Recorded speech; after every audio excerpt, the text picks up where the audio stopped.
ராஜஸ்தானில் காங்கிரஸ் அமோக வெற்றி பெற்றிருக்கிறார்கள். பீகாரில் ஒரு பக்கம் தோல்வி அடைந்த காங்கிரஸ் ராஜஸ்தான் தேர்தலில் வெற்றி.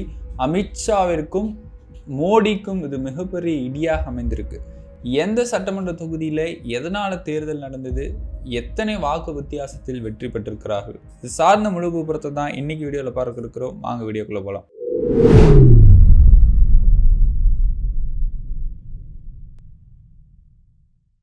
கோபாசை நண்பர்களுக்கு வணக்கம். நான் உங்கள் சின்ன. இது அரசியல் களம், தொடர்ந்து பேசுவோம், உண்மையை உறக்க சொல்வோம்.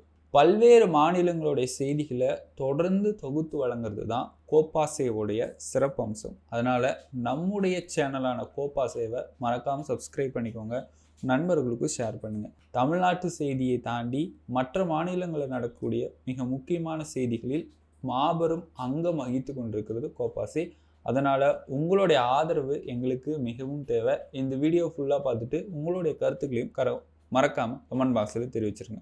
காங்கிரஸ் அமோக வெற்றின்னு சொல்கிறையே, ஒரு பக்கம் பீகாரில் காங்கிரஸ் தோற்று கிடக்குறாங்க, நீ ஏன் அமோக வெற்றின்னு சொல்கிற அப்படின்னு கேள்வி கேட்கலாம். ஏன்னா அது தேர்தல் ஆணையம் செய்த ஒரு தில்லுமுள்ளாக இருக்கலாம், இவிஎம்ல மோசடியாக இருக்கலாம், இல்லை விவிபி பேடு குப்பையில் கடந்ததாக இருக்கலாம், இல்லை எஸ்ஐஆராக கூட இருக்கலாம். அதுதான் நம்ம போன வீடியோல கூட சொல்லியிருப்போம். கனி கேட்டிருப்பாங்க அமித்ஷாவும் மோடியும். ஆனால் அந்த கனி தோட்டத்தையே தேர்தல் ஆணையர் யார், ஞானேஷ்குமார் அவர்கள் வழங்கியிருக்கலாம். ஆனால் அது ஒரு பக்கம் மோசடி, எஸ்ஐஆர் மட்டும் நடத்தப்படலை அப்படின்னா நிச்சயமாக காங்கிரஸ் தான் வெற்றி பெற்றிருக்கும். அது மட்டும் இல்லாமல் ஆர்ஜேடி தான் மிக அதிகமான சதவீதம், 23% மிகப்பெரிய கட்சியே ஆர்ஜேடி தான். இப்போ இப்படி வச்சுக்கோங்களேன், தனித்தனியாக தேர்தல் வைத்து எந்த கட்சி அதிகமான வாக்கு வித்தியாசத்தில் வெற்றி பெற்றிருக்குதுன்னா இன்னைக்கு நிலவரப்படி தேஜஸ்வி யாதவ் அவர்கள் தான் முதல்வர். ஆனால் அந்த தொகுதி பங்கீட்டில் சரியாக செயல்படாததுனால பீகாரில் தோற்றுருக்கலாம். ஆனால் அடுத்தடுத்து வரக்கூடிய மாநிலங்களில் காங்கிரஸ் தன்னுடைய அரசியலை உறுதிப்படுத்தி இருக்கிறாங்க. ராஜஸ்தானில் நடந்த இடைத்தேர்தலில் காங்கிரஸ் அமோக வெற்றி. அமித்ஷாவுக்கும் மோடிக்கும் மிகப்பெரிய இடிதான். இதில் ஒரு முக்கியமான விஷயம் என்னென்னா, பாஜகவுடைய செல்வாக்கு இருக்கக்கூடிய அந்த சட்டமன்ற தொகுதியிலேயே காங்கிரஸ் அந்த சீட்டெல்லாம் பறிச்சிருக்கிறாங்கன்னு சொல்லலாம்.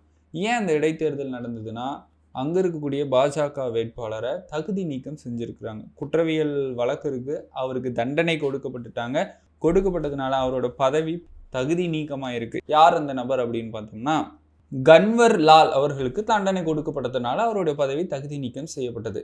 இதனால் அங்கே எந்த பகுதியில், ராஜஸ்தானில் பரன் மாவட்டத்தில் இருக்கக்கூடிய அண்டா சட்டமன்ற தொகுதியில் தான் இடைத்தேர்தல் நடைபெற்றிருக்கு. இந்த இடைத்தேர்தலில் காங்கிரஸ் வேட்பாளராக யார் போட்டியிட்டார் அப்படின்னா, பிரமோத் ஜெயின் அவர்கள் காங்கிரஸ் வேட்பாளராக போட்டிட்டு இருக்காரு. பாஜக வேட்பாளராக போட்டியிட்ட நபர் அந்த சட்டமன்ற தொகுதியில் மாபெரும் செல்வாக்கு மிக்கவர்னு சொல்றாங்க. அவர் யார் அப்படின்னு பார்த்தோம்னா, மோர்பால் சுமன். இப்போ இவங்களுக்கு இடையே கடும் போட்டி நிலவி இருக்கு. கடைசி வரைக்கும் வாக்கு என்ற வரைக்கும் பாஜக தான் முன்னில் இருந்த மாதிரி சொன்னாங்க. கடைசி இறுதியில் யார் வெற்றி பெற்றிருக்கா, காங்கிரஸ் தான் வெற்றி பெற்றிருக்கு. கிட்டத்தட்ட 15,611 வாக்கு வித்தியாசத்துல தோல்வியை தழுவியிருக்கிறார் பாஜக வேட்பாளர். இந்த விஷயம் ஒரு பக்கம் பீகார் தேர்தலில் தோத்துட்டு தோல்வியுற்ற காங்கிரஸ் தலைமைக்கு ராஜஸ்தான் இடைத்தேர்தலில் வெற்றி பெற்றிருக்கக்கூடிய இந்த சம்பவம் ஒரு மனமகிழ்ச்சியை தரக்கூடியதாக இருக்கலாம். ஏன்னா ராஜஸ்தானில் தொடர்ந்து பாஜக இப்போ ஆட்சியில் இருக்காங்க. முன்னாடி காங்கிரஸ் இருந்தது. பிரமோத் ஜெயின் அப்படிங்கிறவர் யார் அப்படின்னு பார்த்தோம்னா, முன்னாள் அமைச்சர், 4 முறை எம்எல்ஏவா இருந்திருக்காரு. முன்னாள் முதல்வரான அசோக் கெலாட்டின் ஆட்சி காலத்தில் இவர் சுரங்கத்துறை அமைச்சராக பணி வகித்திருக்கிறார். தற்பொழுது அங்கே சட்டமன்ற தொகுதியில் வெற்றி பெற்றிருக்கிறார். அவருக்கு வாழ்த்துக்கள், காங்கிரஸின் சார்பாக வாழ்த்துக்கள் தெரிவித்துக் கொள்கிறோம். பீகாரில் ஒரு சிலர் இப்படி சொல்கிறாங்க, பீகாரில் மோசடி மட்டும் நடக்கலைன்னா அங்கவும் காங்கிரஸ் தான் ஜெயிச்சிருப்பாங்க. ஆனால் இங்கே எஸ்ஐஆர் கிடையாது, இடைத்தேர்தலில் எஸ்ஐஆர் கிடையாது, அதனால் அவங்க வெற்றி பெற்று விட்டாங்கன்னு சொல்கிறாங்க. இன்னொரு பக்கம் பாஜக காரங்கள் ராகுல் காந்தியை தொடர்ந்து விமர்சனம் பண்ணிட்டு இருக்கிறாங்க. நேரு குடும்பத்தை நம்ம இந்தியாவை விட்டு துடைத்தெறியப்பட வேண்டும், ராகுல் காந்தி இந்தியாவை விட்டு துடைத்தெறியட்டும், அப்போ தான் இந்தியா செழிக்கும்னு சொல்கிறாங்க. இல்லை, பாஜக இந்தியாவில் இருக்கிறதுனால எவ்வளோ செழிப்பான நாடாக இருக்குதுன்னு உங்களுக்கே தெரியும். ஏன்னா அந்த அளவிற்கு பாஜக ஆளக்கூடிய மாநிலங்கள் எந்த அளவிற்கு செல்வ செழிப்புடனும் பொருளாதாரத்திலும் மிகப்பெரிய வளர்ச்சி அடைந்திருக்கிறாங்கன்னா அது பாஜக ஆளக்கூடிய மாநிலம் தான். இப்போ பாஜக சொல்கிறாங்க ராகுல் காந்தி இது துடைத்தெறின்னு. ராகுல் காந்தி இருக்கிறதுனால தான் காங்கிரஸ் அப்படிங்கிற கட்சியை இன்றளவு நிலைத்து கொண்டு இருக்கிறது. நீங்கள் செய்யக்கூடிய குற்றங்களை எல்லாம் அம்பலப்படுத்தக்கூடிய ஒரு நபர் யாரு? ராகுல் காந்தி தான். இளையோர்களுக்கு மத்தியில் மாபெரும் செல்வாக்கை மிக்கவர் ராகுல் காந்தி. அவரை இந்தியா விட்டு துடைத்தெறியணும்னு சொல்கிறாங்க. ஆனால் ராஜஸ்தானில் நடந்த தேர்தலில் அண்டா தொகுதியில் இருக்கக்கூடிய மக்கள் என்ன சொல்லியிருக்கிறாங்க தெரியுமா? இந்த பாஜகவுடைய தவறான ஆட்சியை எதிர்த்து தான் நாங்கள் காங்கிரஸ் வேட்பாளருக்கு ஓட்டு போட்டோங்கிறாங்க. பாஜகவை தான் துடைத்தெறியப்பட வேண்டும் அப்படிங்கிறாங்க. அப்போ அடுத்தடுத்து ராஜஸ்தானில் 2028 சட்டமன்ற தேர்தல் வரப்போது, அடுத்தடுத்து மாநகராட்சி தேர்தல், நகராட்சி தேர்தல், பஞ்சாயத்து தேர்தல்லாம் வர இருக்கிறது. காங்கிரஸ் அங்கே நிச்சயமாக வெற்றி பெறும் அப்படின்னு உறுதி செய்ய முடிகிறது. கிட்டத்தட்ட 15 வேட்பாளர்கள்கிட்ட போட்டிட்டு இருக்கிறாங்க. காங்கிரஸ் வேட்பாளரான ஜெயின் அவர்கள் தான் வெற்றி பெற்றிருக்கிறாரு. ராஜஸ்தானில் அடுத்து இந்த தொகுதியில் அங்கே இருக்கக்கூடிய மக்களுக்கு கள ஆய்வில் ஈடுபட்டு நல்லது செய்வார், நாங்கள் இருக்கக்கூடிய மக்கள் நல்லது செய்வார்னு நினைத்த மக்கள் தேர்ந்தெடுத்திருக்காங்க. பாஜகவுடைய விரோத ஆட்சியை எதிர்த்ததுனால தான் தேர்ந்தெடுத்திருக்காங்க. இப்போ ராஜஸ்தானில் சிஎம்மாக இருக்கிறவர் பாஜகவை சேர்ந்த பஜான் லால் சர்மா அவர் தான் ராஜஸ்தானோட சிஎம்மாக இருக்கிறாரு. பாஜகவுடைய கைக்கூலின்னு சொல்லலாம். ஆனால் அவர் ஆளக்கூடிய மாநிலத்தில் அவர் சட்டமன்ற தொகுதியில் ஒரு செல்வாக்கு நிறைந்த ஒரு பிஜேபி வேட்பாளர் நிறுத்தியிருக்கிறாரு. அப்படி இருக்கக்கூடிய தருணத்தில் காங்கிரஸ் வெற்றி பெற்றது அமித்ஷாவுக்கும் மோடிக்கும் ஒரு இடியாக தான் நம்ம பார்க்க வேண்டியிருக்கு. என்னதான் நீங்கள் பீகாரில் ஜெயிச்சிருந்தாலும் அடுத்து நம்ம பீகாரில் என்னென்ன பண்ணுறாங்க, என்னென்ன திட்டங்களை கொண்டு வருவாங்க அப்படின்னு நம்ம அடுத்தடுத்த கட்டங்களில் நம்ம வீடியோ பதிவு போடுவோம். பீகாரில் அவங்க சொன்னாங்கல்ல, திராவிட மாடலே எதிரொலிக்கிற மாதிரி தான் பீகாரில் பாஜக சில திட்டங்களை சொல்லியிருந்தாங்க. பெண்களுக்கு கொடுக்கறது, காலை உணவு, இது மட்டும் இல்லாமல் நெடுஞ்சாலைத்துறை, ரயில்வே துறை, இதுங்களுக்கெல்லாம் புது புது கட்டடங்கள், பாலங்கள், ரயில்வே திட்டங்களுக்கு இவ்வளோ கோடி 7000 கோடி கிட்ட நிதியெல்லாம் ஒதுக்கியிருந்தாங்க. ஆனால் அதெல்லாம் செய்வார்களா? பீகார் மக்கள் நிறைய பேர் வெளி மாநிலத்துக்கு இனிமேல் போகக்கூடாது. பீகார் மக்கள் தமிழ் தெரிந்தவர்கள் இருந்தாங்கன்னா அவங்க பார்க்கட்டும், போய் இனிமேல் நாங்கள் வெளி மாநிலத்துக்கு வேலை தேடி போக மாட்டோம், நீங்கள் பீகாரில் வேலையை போட்டு கொடுங்க, நிறைய தொழில்நுட்ப வளர்ச்சியை கொண்டு வாங்க, நிறைய கட்டடங்கள் கட்டுங்க, எங்களுக்கு வேலையை போட்டு கொடுங்க, மற்ற மாநிலங்களுக்கு போய் எங்களால் அசிங்கப்பட முடியாது, சொந்த மாநிலத்தில் வேலை வாய்ப்பு உருவாக்கி தருவது முதலமைச்சருடைய கடமை, இதை நீங்கள் பண்ணி கொடுங்கன்னு பீகார் மக்கள் தொடர்ந்து கோரிக்கை வைக்க வேண்டும். இல்லையா வீதியில் போராட்டம் தான் நடத்தணும். ஏன்னா நீங்கள் தான் முதலமைச்சரை தேர்ந்தெடுத்ததாக தேர்தல் ஆணையம் சொல்லியிருக்கு.